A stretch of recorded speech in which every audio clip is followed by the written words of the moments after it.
Muy buenas a todos los oyentes, quien les habla es Michelle Nieves del Grupo 2 y continuando con el libro Ética y Responsabilidad Empresarial, comentaremos en esta oportunidad el capítulo 5, que vendría a ser la empresa, sus accionistas y directivos.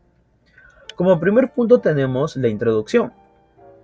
Aquellos argumentos y conceptos introducidos en la primera parte del libro nos sirven como punto de partida para este capítulo, que nos enfocaremos a quienes crean y sostienen la empresa con su capital, o sea, nos referimos a los accionistas, y a quienes conducen sus operaciones que vendrían a ser los directivos. Ciertamente, en las anteriores exposiciones de mis compañeros va apareciendo una clara secuencia argumental, como la empresa es una institución no solo económica, sino también social, que tiene por ello una base amplia en lo que vendría a ser el enfoque stakeholder. La empresa no solo es una unidad productiva, sino también un lugar de despliegue y desarrollo de la creatividad y acciones humanas. Este capítulo lo vamos a dividir en lo que vendría a ser dos bloques. El primer bloque nos dirigiremos nuestra mirada hacia la cumbre de las grandes empresas capitalistas, sus propietarios, quienes le representan en los consejos de administración y miembros de alta dirección. Mientras tanto, el segundo bloque temático se centrará en la acción directiva en general y en sus derivaciones éticas. En el segundo punto de este capítulo hablaremos un poco de los accionistas. Por ello mencionaremos como el primer apartado el rol de los accionistas en la empresa. Es importante dejar en claro que sin capital no hay empresa. Los accionistas aportan el capital, son la fuente primaria de financiamiento para la empresa. Al adquirir acciones, los accionistas inyectan capital que se utiliza para iniciar o expandir las operaciones. Participan también en la toma de decisiones. Ellos tienen derecho a voto en las juntas generales de accionistas, donde discuten y aprueban decisiones importantes. También se benefician del crecimiento de la empresa. Al ser propietarios, los accionistas se benefician del aumento del valor de las acciones. Si la empresa crece y se vuelve más valiosa, el precio de sus acciones también tiende a aumentar. En el segundo apartado tenemos ¿qué quieren los accionistas? El objetivo económico de los accionistas consiste en obtener un adecuado retorno sobre el capital invertido, sea mediante el cobro de dividendos, sea por la plusvalía de una buena gestión y una política acertada pueden generar en el valor de las acciones. Al igual que cualquier inversor, los accionistas buscan minimizar los riesgos asociados a su inversión. Otra de las razones más importantes por las que alguien puede estar interesado en convertirse en accionista es que con vistas a poder controlar la marca de la empresa desde dentro, obteniendo quizás un puesto en el consejo administrativo. Como tercer apartado tenemos accionistas individuales e institucionales. Los accionistas son los propietarios de una empresa, ya sea una persona natural individual o una entidad jurídica que vendría a ser institucional. Los accionistas individuales son personas que invierten su propio dinero en acciones de una empresa de manera directa. Como ya conocemos, buscan obtener ganancias, incluir acciones para reducir riesgos. Mientras tanto, los accionistas institucionales son entidades jurídicas, como fondos de inversión, compañías de seguros, fondos de pensiones, banco y universidades. Estos invierten acciones en nombre de sus clientes o afiliados para generar rendimientos. Debido al gran volumen de acciones, pueden ejercer una influencia significativa. Como último apartado tenemos criterios éticos en la relación empresa-accionista. El accionista, lejos de ser visto como un elemento externo a la organización, ha de ser considerado como una pieza fundamental en la empresa. Otro criterio vendría a ser que la empresa y sus directivos deben buscar la máxima rentabilidad que en justicia sea posible. Los directivos tienen el deber moral de informar a los accionistas sobre la realidad económica del negocio.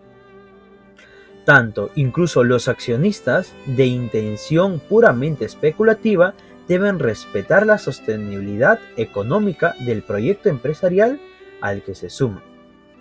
Y por último, uno de los criterios muy importantes vendría a ser los accionistas deben asumir responsabilidades morales por el proyecto empresarial que contribuyen a financiar y del que obtienen beneficios económicos.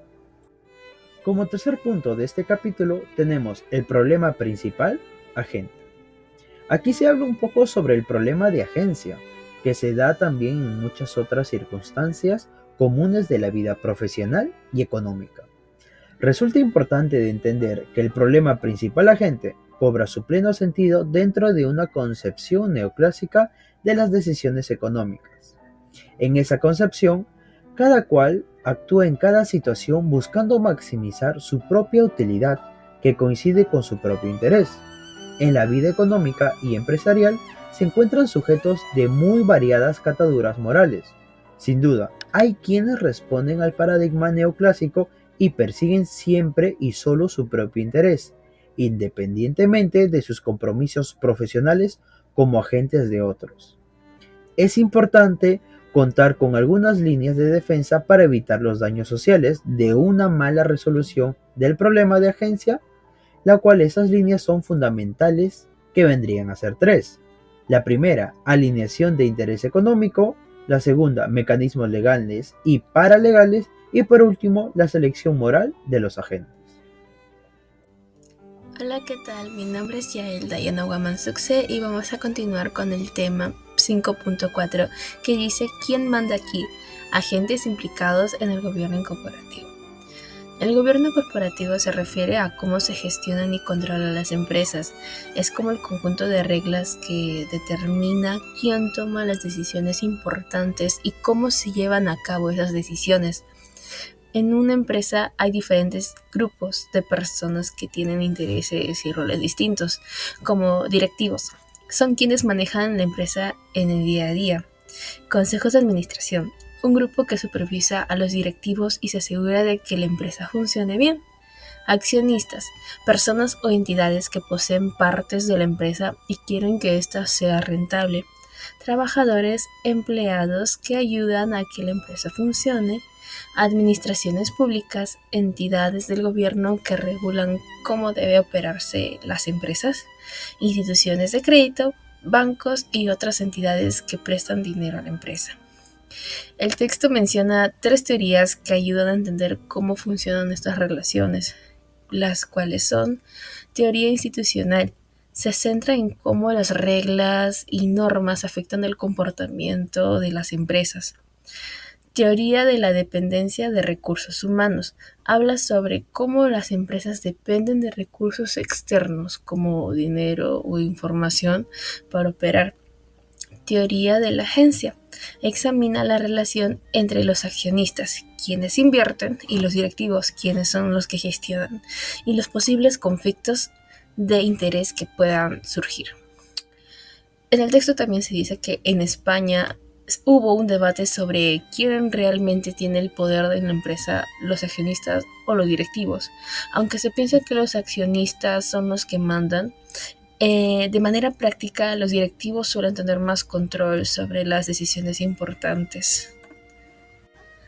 Para el punto 5.5, el gobierno corporativo en la sociedad mercantil, tenemos que aquí se van a identificar 3 factores claves que estructurarán las sociedades anónimas.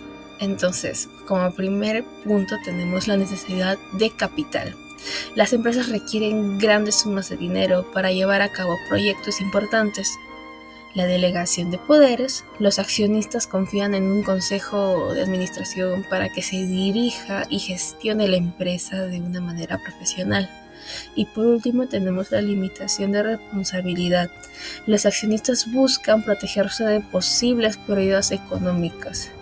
A lo largo de la historia que se expone en el texto, hubo un debate sobre la separación entre la propiedad y el control de las empresas.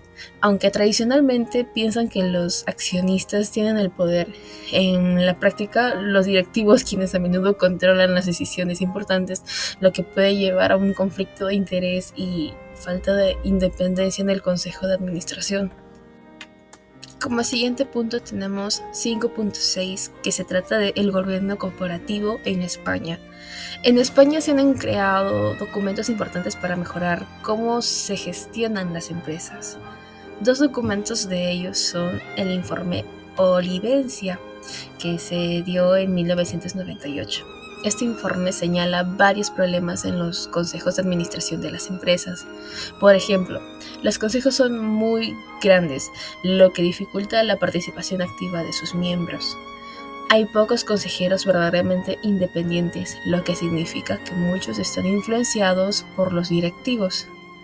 También tenemos que la reelección de los consejeros a menudo se hace sin una evaluación adecuada, lo que lleva a que se mantengan en sus puestos por inercia. Además, en las empresas españolas, los accionistas que poseen más del 5% de acciones tienen un gran poder, mientras que los accionistas más pequeños tienen poca influencia. Ahora, como segundo punto, tenemos el código Conté. Desde el 2006 se aplica esto. Este código fue creado para abordar los problemas identificados en el informe Olivencia. Entonces propone soluciones como asegurar que la mayoría de los miembros del consejo sean independientes y no estén relacionados con la falta de dirección a la empresa. También tiene una fomentación para la participación de más mujeres en el consejo de administración. Y por último, se puede recalcar el permitir que los accionistas tengan más voz y voto en la toma de decisiones importantes en la empresa. Aunque seguir este código no es obligatorio, desde 2008 las empresas deben informar sí o sí sobre su cumplimiento. Esto es para buscar aumentar la transparencia y la responsabilidad en la gestión empresarial, lo que podría hacer que las empresas sean más eficientes y atractivas para los inversores. Como siguiente punto tenemos 5.7, el proceso directivo y sus aplicaciones. Empezamos con una definición. Está formado por un gobierno corporativo donde pueden reemplazar por otros directivos. La ética brota principalmente con los accionistas, donde ellos se dan pequeñas formas de ética en su forma cotidiana, como el compromiso que tienen en las personas, las empresas. Otro punto sería la identificación y sus unidades. ¿Qué quiere decir esto? Las empresas es el índice de la ética, de su mirada sobre la sociedad, en la cual ellos y en los cuales ellos mismos se preguntan qué cuenta como necesidad digna de esfuerzo para satisfacer, qué constituye una oportunidad, todo ello que es para que tengan una ética concreta. Y por último, tenemos una fijación y objetivos que se tratan en este punto tan complejo de entender. La empresa se define a sí mismo moralmente estableciendo el propósito, donde se incluirá ciertamente el ganar dinero, pero además debe responder a las cuestiones profundas sobre la responsabilidad social y darnos a entender qué es el poder de los objetivos.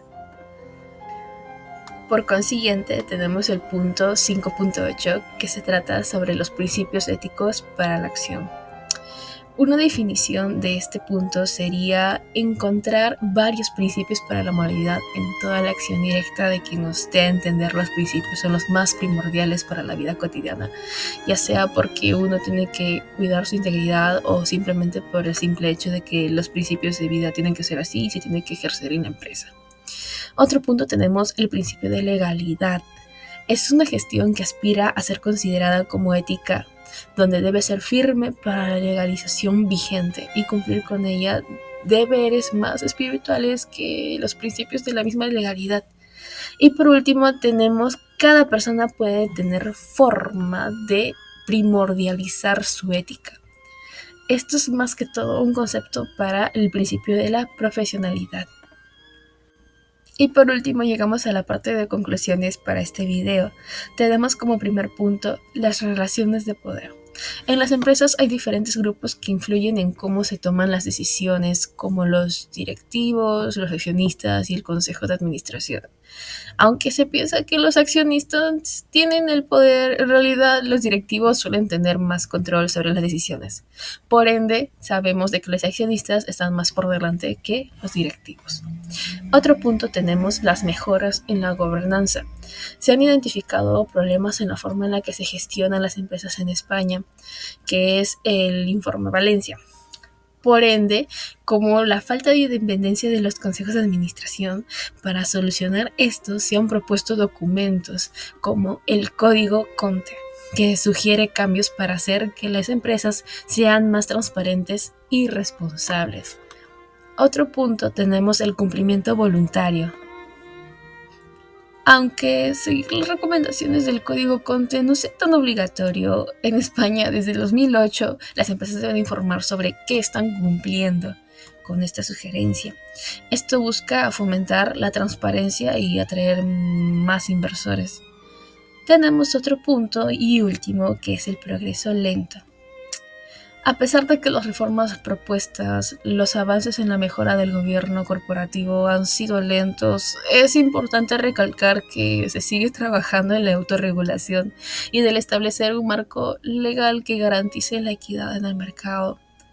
Entonces, podemos llegar a la conclusión de que el texto, en este punto, capítulo 5, destaca la complejidad del gobierno corporativo y la necesidad de seguir mejorando estas prácticas para así asegurar que la empresa sea gestionada de manera justa y eficiente.